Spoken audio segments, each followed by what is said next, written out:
హనుమంతుడు తన బలాన్ని తాను మరచిపోవడానికి కారణం ఏమిటో తెలుసుకుందాం. ఆంజనేయ స్వామి బలవంతుడు అయితే తన బలాన్ని తాను మర్చిపోతాడు. అది ఏమిటో ఇప్పుడు తెలుసుకుందాం. ఆంజనేయ స్వామి బాల్య దశలో దేవతల వలన అనేక వరములు పొందాడు. పైగా రుద్రాంశతో జన్మించాడు. బాల్యంలో మిక్కిలి అల్లరి చేసి ఋషుల ఆసనములు తీసుకునిపోయి చెట్లు కొమ్మలకు వేలాడదీసేవాడు. ఋషులు ధ్యానములో ఉండగా మెల్లగా వారిని సమీపముగా వెళ్లి విపరీతమైన అల్లరి చేసేవాడు. కాని అతనిని ఎవరూ ఆపలేకపోయేవారు. అయితే అంజనాదేవి, కేసరి ఆంజనేయుడి అల్లరి ఆపలేక విచారంలో మునిగిపోయారు.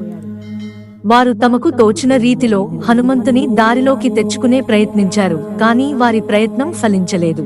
అప్పుడు వారు మహర్షులను ఆశ్రయించి, మహానుభావులారా, మీరు దయ చూపవలెను, లేదంటే మా కుమారుడు బాగుపడడు అన్నారు. అంత మహర్షులు దివ్య దృష్టితో యోచించి, ఇతనికి తన బలంపై మహాగర్వం ఉన్నది, స్వశక్తిని మరిచిపోతే కాని ఇతడు దారిలోకి రాడు అని నిశ్చయించుకుని అవకాశమును పురస్కరించుకుని, హనుమంతుని, నీవు నీ స్వబలమును మరిచిపోవుదుగాక. ఎవరైనను ఎప్పుడు నీ బల పౌరుషములను గురించి నీ స్మరణకు తెస్తారో అప్పుడే నీవు నీ బలమును స్మరించుకుని శక్తిని సద్వినియోగం చేసుకునేదోగాక అని శపించాడట. అందుకే హనుమంతుడు తన బలమును తాను మరిచిపోయాడు. అందుకే ఎప్పుడైనా ఎవరైనా సరే ఆంజనేయ స్వామి బలమును గుర్తు చేసిన వెంటనే మిక్కిలి బలవంతుడు అవుతాడు.